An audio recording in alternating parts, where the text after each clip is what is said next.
Welcome to this explainer. Look, today we're unpacking a developing story that's going to affect everything from massive corporate investments right down to the electricity bill you pay at home. We're getting into exactly why India's booming solar energy projects might suddenly hit a massive, literal roadblock thanks to some strict new sourcing mandates. So let's just dive right into the core question driving today's analysis. We all know solar power is the future, right? And India has been charging ahead at full speed. But what happens when the rules of the game change overnight? Why might these massive, highly anticipated solar projects suddenly just grind to a halt? Here's our roadmap. We're covering the solar policy shift, the massive supply gap, the price of domestic cells, the industry ripple effect, and finally, a phased solution. Okay, let's kick things off with Section 1, the solar policy shift. At the absolute center of this shift is something called the ALCM, the Approved List of Cell Manufacturers. Now, this isn't just some casual directory. It's a strict government mandate. It dictates exactly where solar module manufacturers are allowed to source their photovoltaic cells.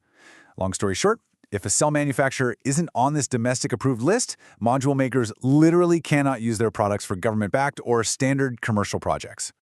Now, this didn't just pop up out of nowhere. Back in 2019, a similar framework called the ALMM was issued specifically for the module manufacturers themselves. But as of June 1st, this new ALCM mandate officially kicked into high gear. And this time, it targets the actual cells that go into the modules. So it establishes these strict domestic sourcing rules right now, today, while pointing toward a really ambitious future target of 100 gigawatts in cell capacity. But as we're about to see, getting to that future target is where the real friction lies. Which brings us to Section 2, the massive supply gap.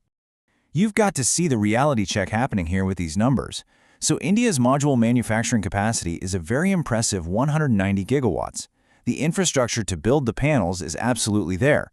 Then you have the annual installation requirement, the actual demand, which sits at about 50 gigawatts of new solar capacity needed every single year.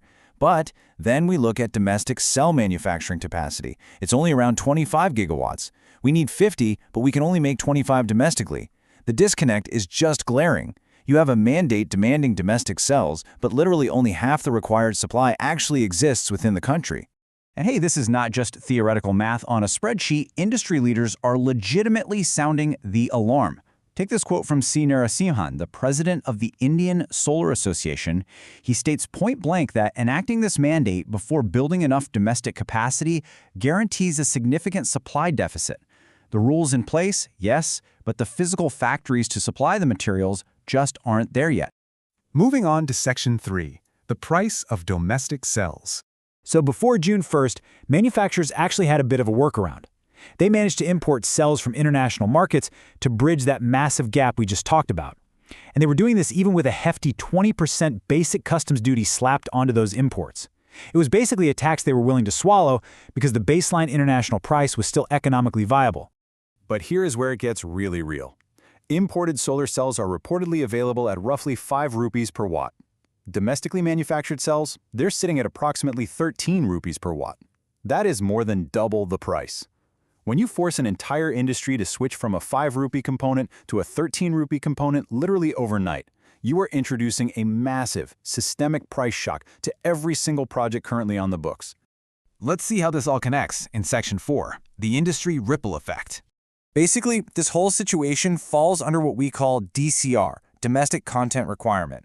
It's a mandatory sourcing of cells from within the country, which strictly limits international procurement.